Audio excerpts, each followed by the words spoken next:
But you're the one who gets to make the amazing Save Humanity speeches. That's it's true. Up to us. How exciting are those days? It's fun. The words are good, and if the show's a hit, I get to bask in the glory. Um, and if the show tanks, I get to bask in the glory of that too. But it's been a nice change of pace. I'm very comfortable in this role. Well, interestingly enough, the captain of the ship that we filmed on, I didn't really have an inspiration for this role. I kind of let the words and the story dictate who this guy is. But the captain of the Halsey, which was the ship, the guided missile destroyer that we shot the pilot on, was a pretty solid blueprint for what a good captain, a good leader should be. Mike Wheeldryer. And you know, when we were out there, we went underway with them for a few days. We were on the water with them for 3 days, and I got to watch him on the bridge run torpedo evasion drills and shot the 5-inch cannon. Just watching him work gave me a general idea of what it takes to be, you know, a leader, a captain, somebody in that position, to sort of have the gravitas and the bravado, but at the same time, the compassion, you know, the 200 to 300 souls you're responsible for aboard a ship. And it was nice to see him work. I think it definitely affected my perspective on this role. But no, I didn't. There really wasn't anybody except for him that I drew on, you know, for any for inspiration in creating this character.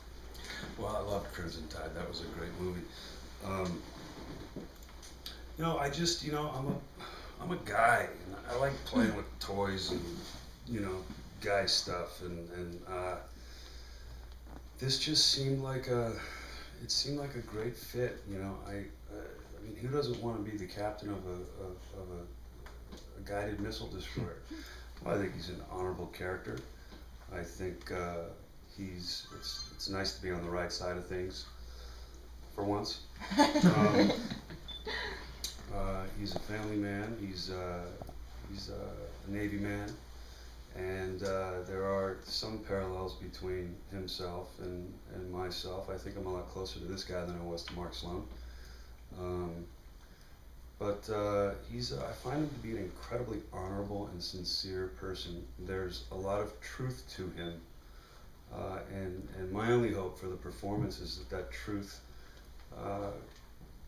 comes through and comes off as sincere, because I think I'd be doing the character an injustice if that didn't happen. A little bit before about the stakes on this show being so high that your character might be put in the situation of making some morally questionable choices just because it's to save humanity.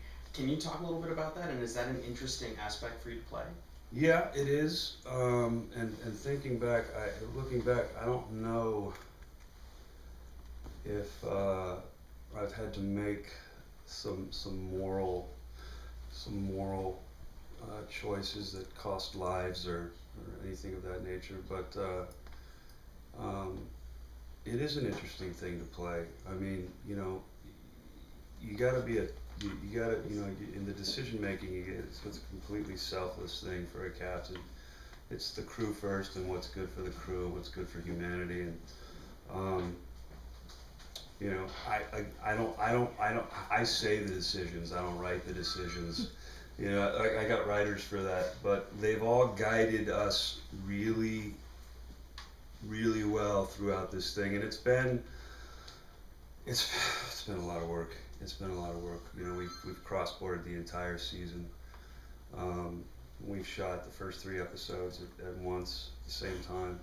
Jumped to episode. I mean, it's been, you know, we've been put through the ringer, and the writers and the directors have done a really great job keeping us, you know, where we need to be, and making sure that we have the information that we need so that we can, you know, get through the scene and make it track. So that all makes sense when you watch it. Well, I think everybody can identify, you know, this is not about saving the world, it's not about survival, it's not about, you know, an apocalypse, it's about preservation.